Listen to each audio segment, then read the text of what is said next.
Hello students, I am M.K. Vijay, your SST teacher. In this video we are going to discuss about judiciary. As you know, we have discussed in the previous video about the other organs of parliament. Today we are going to discuss about judiciary because according to Lord Bryce, there is no better test of the excellence of government than the efficiency of its judicial system. Bryce के अनुसार अगर judicial system effective है तो यही सरकार के betterment को test करने का सबसे अच्छा तरीका है. Certainly we have discussed about judiciary. As you know, in India, a single integrated judicial system has been adopted for the whole country. संपूर्ण देश के लिए एक ही तरह का एकीकृत जुडिशियल सिस्टम यहाँ अपनाया गया है. In which the apex court is Supreme Court, then high court, then district court, as well as panchayat court. Such type of distribution is present all over India in each and every region. All these courts decide to cases according to the same constitutional, civil and criminal penal code. Each and every court is following the constitutional penal code. Either it is related to civil or criminal penal code. Here, in spite of it, actually appeal rights are given. Means the decision of district court in against of decision of district court we can appeal in high court, as well as the decision of high court in against of decision of high court we can appeal in the Supreme Court.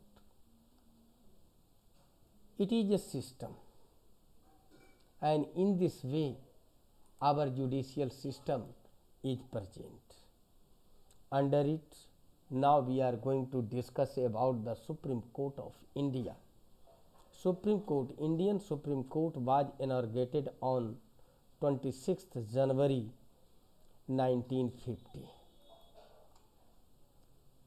and first time originally the Supreme Court consisted of a Chief Justice and 7 other judges, जिसमें 7 जज और एक chief जज होते थे.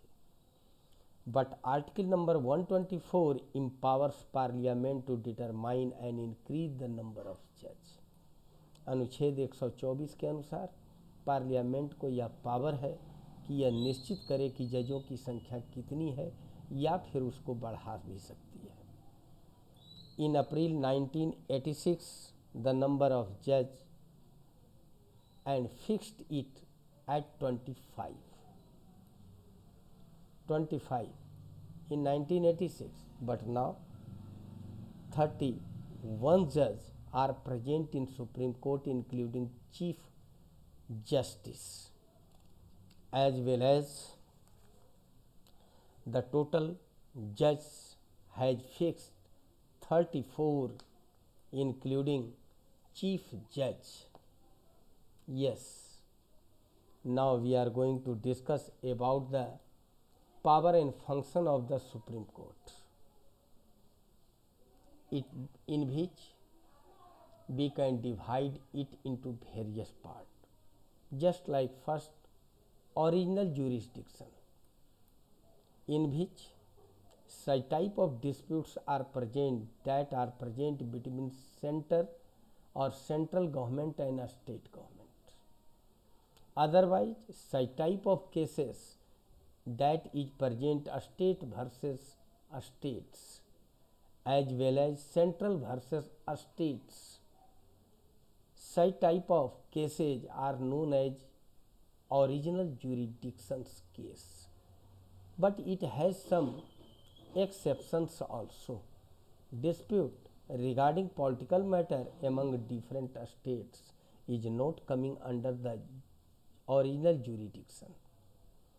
अगर political matter से जुड़ा हुआ है विभिन्न स्टेटों के बीच तो वह झगड़ा सुप्रीम कोर्ट में नहीं आ सकता है। Distribution of the water of inter state river, अगर कोई ऐसी नदी है जो कई राज्यों से गुजरती है और उसके लिए अगर पानी पर झगड़ा होता है तो वह इसके अंतर्गत नहीं आता है। And the treaty and agreements entered into before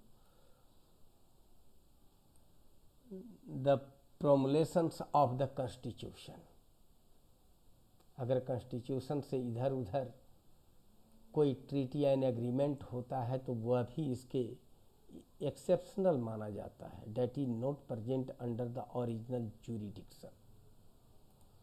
hair as well as the next is Supreme Court as guardian of fundamental rights.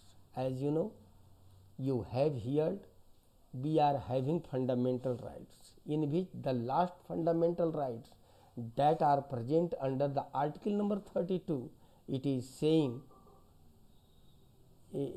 saying as the constitutional remedies, means अगर हमारा फंडामेंटल राइट्स कोई हनन करता है तो हम कानूनी सहायता के लिए न्यायपालिका का सहारा ले सकते हैं। And under such rights Supreme Court has power to accept writ, just like writ of habeas corpus. अगर कोई व्यक्ति लंबे समय से जेल में बंद है और उसकी कोई सुनवाई नहीं हो रही है, वह यूं ही जेल में बंद है, तो वह रिट दायर कर सकता है सुप्रीम कोर्ट में कि हमारा फंडामेंटल राइट्स हनन किया जा रहा है। Such type of writ is known as habeas corpus. Second is writ of mandamus, यह डिटेंशन से संबंधित है कि अगर कोई व्यक्ति को बगैर किसी कारण बतलाए लंबे समय तक पुलिस अपने पास रखती है, उससे पूछताछ करती है, it is also a type of violation of fundamental rights, that is known as writ of mandamus as well as writ of prohibition if any case that is related to a person and related to fundamental rights but are present in lower court and no any decision is present, so after or for a long time a person can writ. In such circumstance the Supreme Court can summon for the case. Such type of writ is known as writ of prohibition as well as writ of certiorari. Under such type of writ, if a case is present that is related to the fundamental rights, Supreme Court has right to give the instruction to the court, that type of procedure, आप क्या करेंगे ऐसी स्थिति में, इसका दिशा निर्देश supreme court दे सकती है लोअर कोर्ट को। As well as writ of quo warrant हो, अगर किसी व्यक्ति का पदोन्नति, अगर वह क्लर्क है और उसको अफसर बनाने की बात है, वह सीनियर है लेकिन सीनियर के जगह पर अगर जूनियर को बना दिया गया तो उसके अधिकार का हनन होता है, वह केस कर सकता है। Such case is known as writ of quo warranto, और ऐसी अवस्था में सुप्रीम कोर्ट एक समिति को भेज सकती है जो जांच करेगा। अगर जांच में वह सही पाया गया तो उस व्यक्ति की प्रोन्नति रोक करके और लोअर व्यक्ति जो सीनियर व्यक्ति वास्तव में है उसको वहाँ प्रोन्नति दी जाएगी। That is known as writ of quo warranto. In this way we can say such type of, or on such way we can say Supreme Court is the guardian of our fundamental rights. Now, appellate jurisdiction, appellate, in which if the High Court certified that a particular case is fit for appeal in Supreme Court, अगर high court यह certificate देती है कि हमारे निर्णय के विरुद्ध आप सुप्रीम कोर्ट जा सकते हैं, the case can be taken by the supreme court. Increase of refuse supreme court can if self certify so that effect an a law appeal before itself. यहाँ सुप्रीम कोर्ट को यह अधिकार है कि अगर कोई रिफ्यूज कर रहा है सर्टिफाई करने में, तो वह स्वयं सर्टिफाई कर सकती है कि हाँ यह केस हमारे अंतर्गत आ सकता है या नहीं आ सकता है, और वह खुद निर्णय लेकर के और अपीलीय केस दायर कर सकती है। When the High Court has on an appeal reversed the order of acquittal of an accused person and sentenced him to death, अगर कोई ऐसा केस हो जिसमें डिस्ट्रिक्ट कोर्ट ने उसे माफ़ कर दिया, लेकिन हाई कोर्ट ठीक उसका उल्टा उसको मौत की सज़ा दे देती है, तो वैसे केस में भी वह व्यक्ति अपीलीय ज्यूरिडिक्शन के अंतर्गत सुप्रीम कोर्ट जा सकता है। If high court summoned and has sentence the accused person to death, अगर हाई कोर्ट किसी व्यक्ति को फांसी की सज़ा देती है तो फांसी की सज़ा के विरुद्ध अपीलिएट ज्यूरिडिक्शन के अंतर्गत सुप्रीम कोर्ट जाया जा सकता है। Supreme court can handle such type of case under the appellate jurisdiction. Here, a special appellate jurisdiction. In spite of it, some special appellate jurisdiction is present, just like protection of the Constitution. It is the power of Supreme Court to protect our Constitution. If a person or organization as well as institution is going to violate our Constitution, Supreme Court can give order under it for the protection of the Constitution. Power to interpret the Constitution. Supreme court को यह अधिकार है कि constitution की व्याख्या करने की। वह अगर जो व्याख्या करेगा तो उस पर कोई टिक्का टिप्पणी नहीं हो सकती है, वह संविधान की अंतिम व्याख्या मानी जाती है और वह अपनी व्याख्या को खुद काट सकता है, दूसरा कोई नहीं काट सकता। as well as advisory function.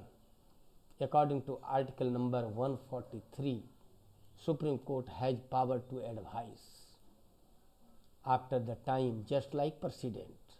President के एडवाइजरी मांगने पर आर्टिकल नंबर 143 के तहत सुप्रीम कोर्ट राष्ट्रपति को परामर्श देती है। यह अलग बात है कि राष्ट्रपति उसे मानने और न मानने के लिए स्वतंत्र है, उसे मान भी सकता है और न भी मान सकता है, लेकिन सुप्रीम कोर्ट को एडवाइजरी देनी ही होगी। Power to review its own judgement according to article number 138, try to consider what is the meaning of review. Here generally we can say if an act is present, if any decision that was given by the supreme court in the previous time and now it is not so good for our society, Supreme Court has power to review its own judgment. अगर 1962 में अगर कोई फैसला दिया गया supreme court के द्वारा और आज वह प्रासंगिक नहीं है तो अपने निर्णय को बदल करके फिर नई परिभाषा दे सकता है। Just you have heard about 2K5 domestic violence. Domestic Violence Act was present in India, but again in 2K5 the new definition of domestic violence was given by Supreme Court. In spite of it, as a court of record, Supreme Court is considered as a court of record. As you know, there are 24 high courts in India. and each and every High Court's decisions record is present in Supreme Court. If you want to find a copy of a case decision that was given by the Kerala High Court, you can find through Supreme Court of India, as well as disputes about the election of president and vice president is also coming under the special appellate. अगर कोई विवाद president के election और उपराष्ट्रपति के election से संबंधित है तो इसका निपटारा सिर्फ सुप्रीम कोर्ट में होगा. Here now we are going to discuss about the administrative functions.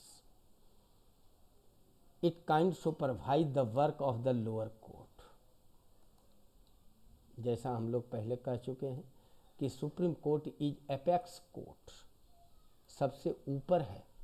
तो जब सबसे ऊपर है तो नीचे वाले के लिए इंस्पेक्शन का काम सुप्रीम कोर्ट करती है, लोअर कोर्ट का मीन्स हाई कोर्ट का. It can make rule of procedure for lower court. The rules and regulations about the High Court is made by the Supreme Court. Supreme Court can appoint the non-judicial staff. इसके अलावे supreme court में कई एक ऐसे लोग काम करते हैं जो जुडिशियल स्टाफ नहीं है, जो जज नहीं है, लेकिन उन लोगों की नियुक्ति भी सुप्रीम कोर्ट करती है. इसके अलावा सुप्रीम कोर्ट दूसरे कोर्ट के कर्मचारियों की भी नियुक्ति करवाती है. SC can make rules and regulations. न्यायिक व्यवस्था, न्यायिक प्रणाली में जितने भी रूल्स एंड रेगुलेशन बनते हैं made by supreme court. The supreme court issue सम्मन एनीबडी. वह किसी भी व्यक्ति को जब सम्मन करेगी, बुलाएगी, तो उस व्यक्ति को वहाँ पहुँचना ही होगा. आइदर ही इज प्रेसिडेंट और पीएम. अभी हाल में ही पुराने प्राइम मिनिस्टर कोर्ट में हाजिर हुए थे. It investigate the charge levelled against the member of the UPSC. अगर कोई यूपीएससी लेवल के किसी व्यक्ति पर कोई चार्ज लगा है तो उसको इन्वेस्टिगेट करने का काम सुप्रीम कोर्ट करती है after making a committee.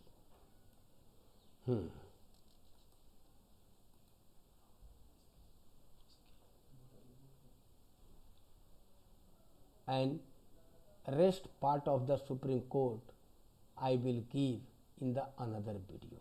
Thanks.